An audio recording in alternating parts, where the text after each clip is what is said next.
Halo, selamat pagi teman-teman semua. Sebelumnya, kalian udah belajar mengenai klasifikasi dan pohon keputusan. Nah, salah satu metode yang dibahas yaitu decision tree menggunakan algoritma ID3. Jadi, kali ini kita akan bahas implementasi ID3 untuk klasifikasi atau prediksi menggunakan bahasa pemrograman R. Nah, jadi yang pertama yang harus kita lakukan yaitu mencari nilai entropi dan information gain, sehingga kita bisa menentukan node terpilih yang nanti kita bisa pakai untuk prediksi menggunakan ID3-nya. Jadi untuk kita ulang mengenai entropi dan information gain-nya dulu. Untuk yang entropi itu kan maksudnya ukuran kemurnian. Jadi semakin murni, semakin homogen, maka makin rendah nilai entropinya. Sedangkan untuk information gain, semakin besar information gain atribut tersebut, maka semakin homogen atau semakin bagus nilainya. Jadi untuk penggunaan ID3 ini kita gunakan atribut dengan information gain yang paling besar. Untuk data yang akan kita pakai di implementasi ID3 di R ini, kita pakai data mushroom atau data mengenai jamur yang bisa kita dapetin di library data.tree. Jadi kita akan coba prediksi menggunakan data yang ada untuk menentukan apakah jamur dengan ciri-ciri sesuai dengan atribut yang ada itu dapat dimakan atau tidak. Maksudnya jamur tersebut dengan ciri-ciri yang sudah dirincikan berdasarkan atribut tersebut beracun atau tidak. Untuk referensi code ID3 ini saya melihat dari website rpubs.com. Jadi semisal kalian mau lihat di websitenya secara langsung, nanti linknya akan saya lampirkan. Jadi semisal kalian dengan lihat video ini, semisal kalian kurang jelas, kalian bisa lihat di websitenya dan kalian bisa baca sendiri.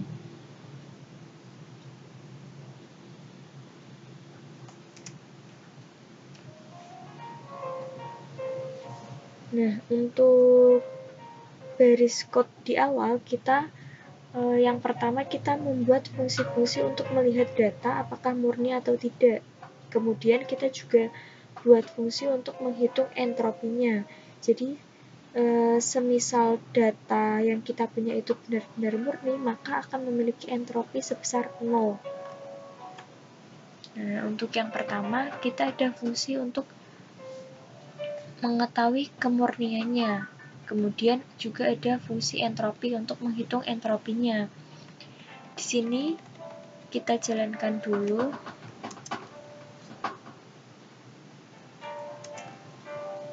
Nah, setelah fungsi is pure dan entropinya kita jalankan, kita bisa cek. Kita punya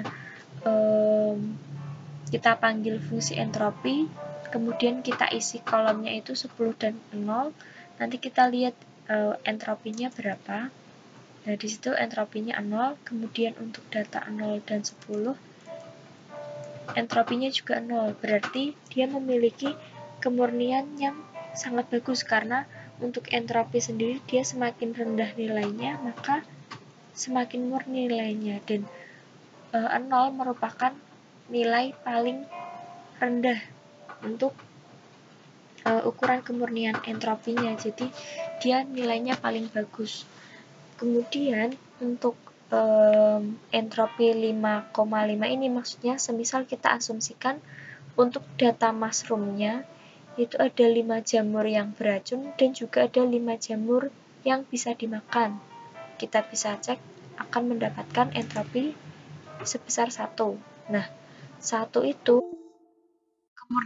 kemurnian yang paling rendah, jadinya kemurnian yang paling bagus itu makin rendah nilainya maka semakin murni. Nah, yang paling minimal itu 0 dan maksimalnya itu 1. Jadi kemurnian yang dimiliki untuk data jamur yang beracun dan 5 jamur yang bisa dimakan ini memiliki nilai 1, yaitu nilai kemurnian yang paling rendah. Kemudian kita bisa coba untuk menghitung entropi, semisal kita asumsikan kita punya 100 data jamur. Kemudian kita bisa hitung entropinya.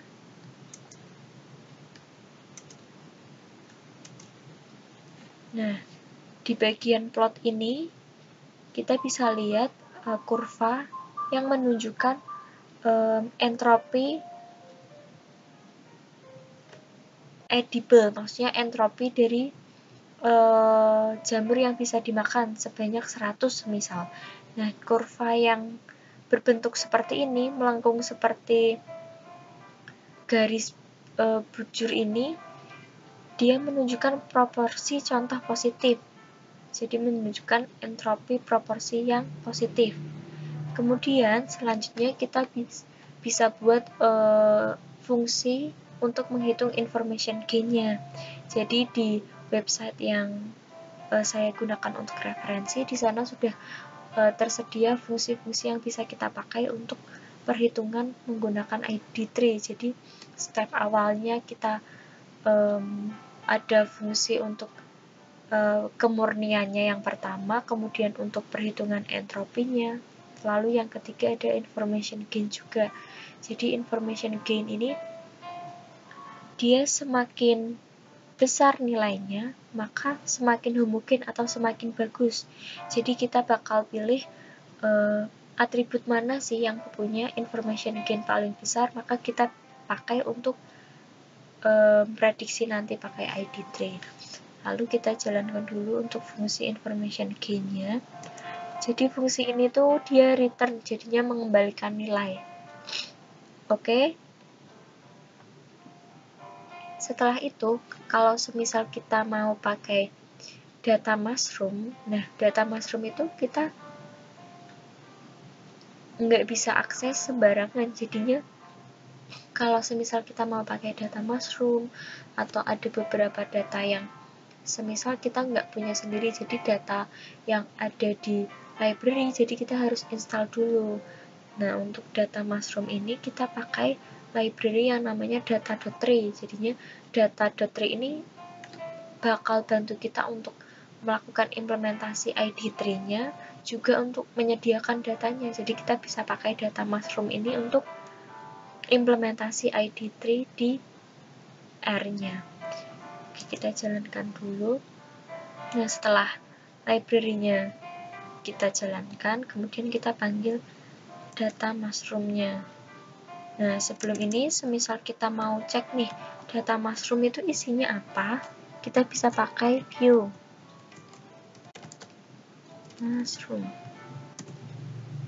Nah, di sini kita udah ada data 5 baris yang terdapat 3 atribut.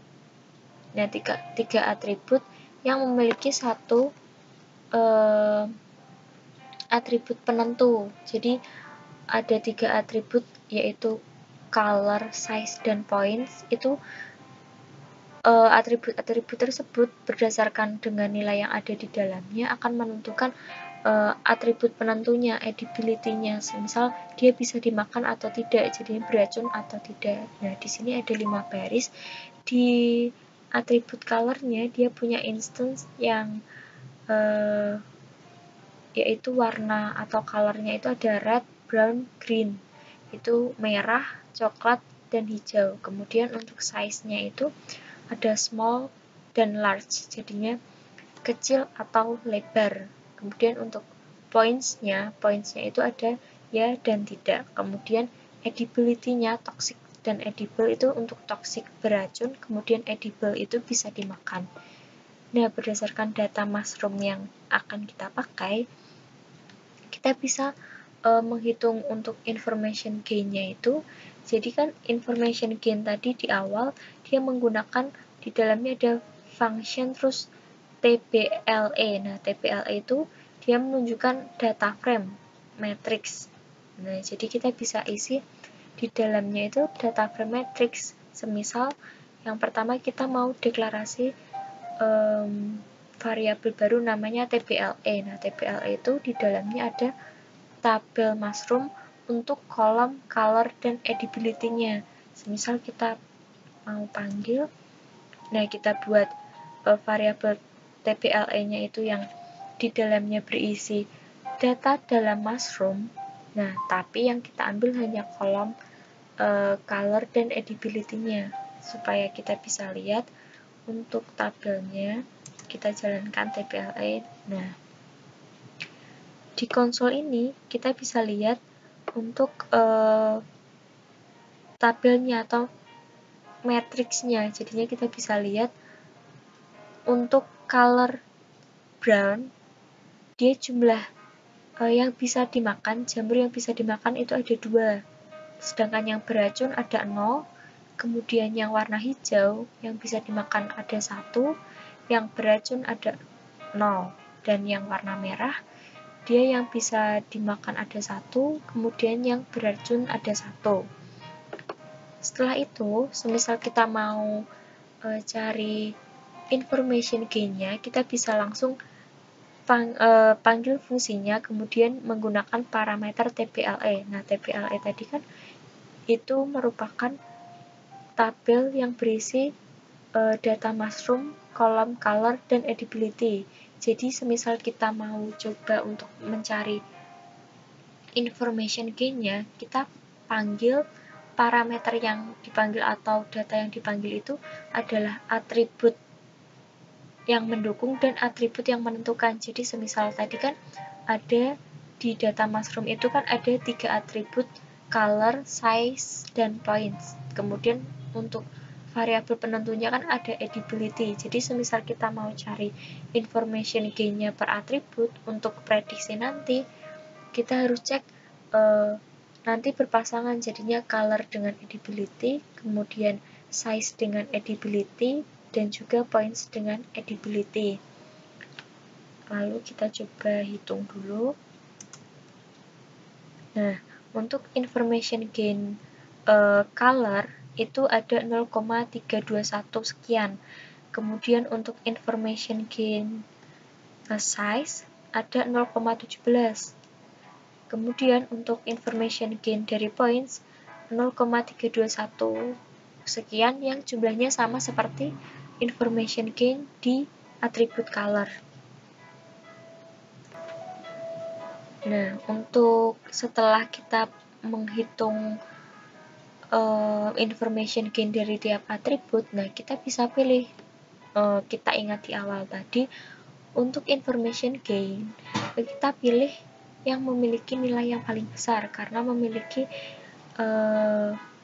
itu memiliki arti semakin tinggi nilainya maka semakin homogen atau semakin baik digunakan untuk prediksi.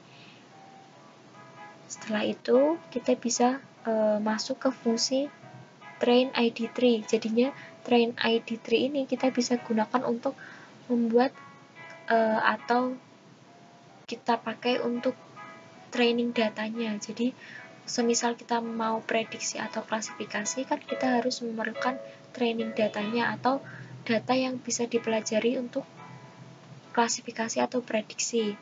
Jadi di fungsi train ID3 ini dia ada fungsi yang di dalamnya ada parameter node dan data.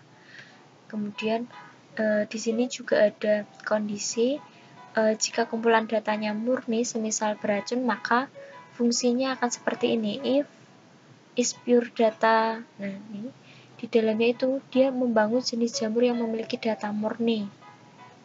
Di sini sudah disediakan fungsinya.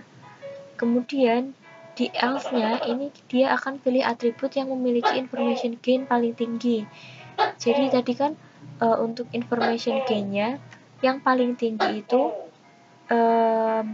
information gain, color, dan points, karena mereka kan punya information gain dengan nilai yang sama, tapi kita ambil salah satu aja, jadi kita ambil untuk color-nya. Jadi kita pilih atribut yang memiliki information gain paling tinggi, yaitu kita pakai color.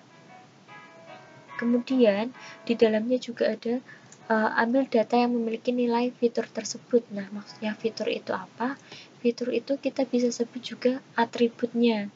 Nah, kalau instance itu kan di dalam atribut tersebut dia diklasifikasikan menjadi apa aja. Semisal tadi ada color itu atribut atau fitur. Nah, instance-nya itu red, brown, dan green gitu. Nah, di dalamnya juga ada pembuatan node yang memiliki nilai fitur color red.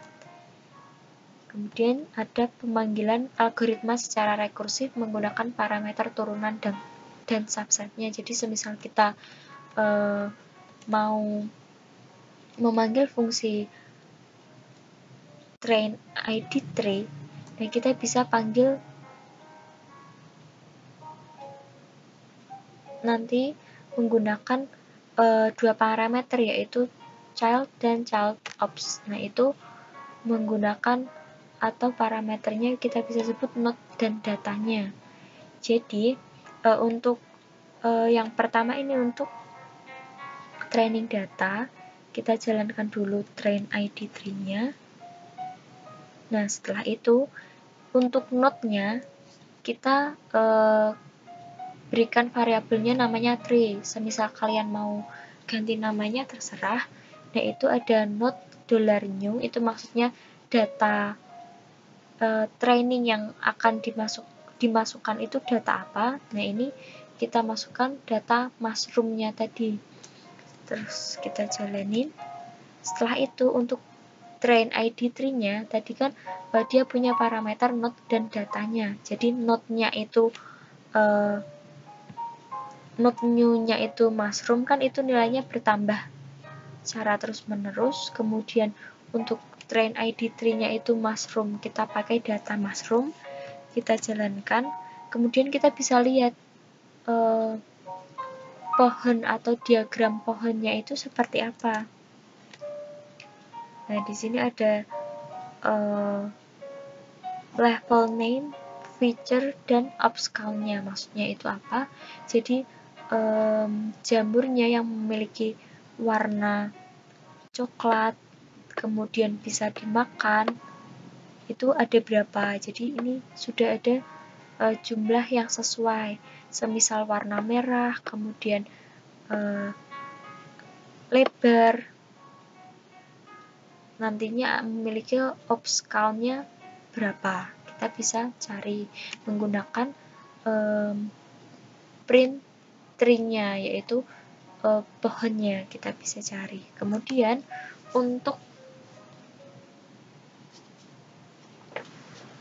prediksinya sendiri kita harus menggunakan fungsi prediksi atau predict. Jadinya kita di websitenya itu dia udah disediakan untuk fungsi predictnya seperti apa. Kita langsung jalankan aja.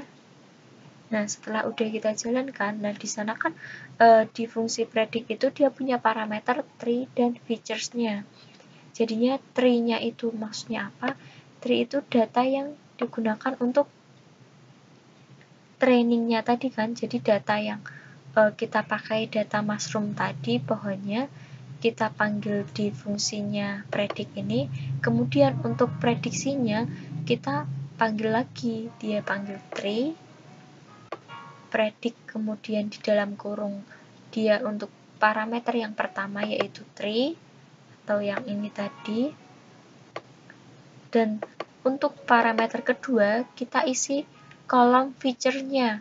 Feature-nya itu yang kumaksud tadi adalah atribut, itu kan ada color, size, dan points-nya itu kita isikan. Jadinya kita buat C, kemudian dalam kurung berisi atribut yang ada dan diisikan datanya itu apa, sehingga kita bisa prediksi. Semisal menggunakan data tree yang training tadi, kemudian kita masukkan data yang baru, maka akan menghasilkan prediksi yang seperti apa. Semisal kita jalankan, nah di sini menghasilkan edible atau bisa dimakan. Berarti jamur yang memiliki warna merah, kemudian ukurannya lebar dan points-nya itu ya ada, maka dia jamur yang bisa dimakan. Semisal kita coba yang lain, dark brown, kemudian small, dan points-nya no, maka hasilnya juga sama-sama edible, bisa dimakan.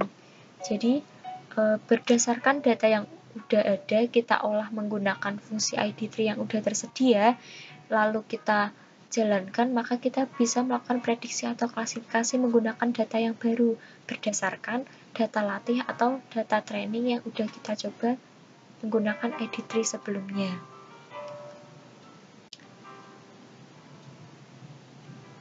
Nah, jadi untuk implementasi ID3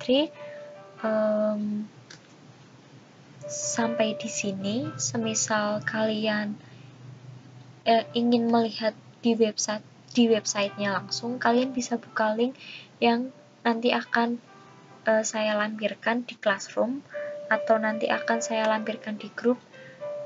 Jadi kalian bisa lihat langsung dan mungkin kalian bisa melihat penjelasan atau baca penjelasannya secara rinci. Jadi kalian lebih paham dan mengerti implementasinya itu seperti apa sih, step by stepnya seperti apa. Mungkin kalau semisal dari videonya kalian kurang jelas. Untuk pembelajaran R kali ini sekian. Semoga pembelajaran implementasi ID3 ini bermanfaat untuk kalian semua dan bisa kalian praktekkan untuk penelitian kalian yang akan datang. Terima kasih.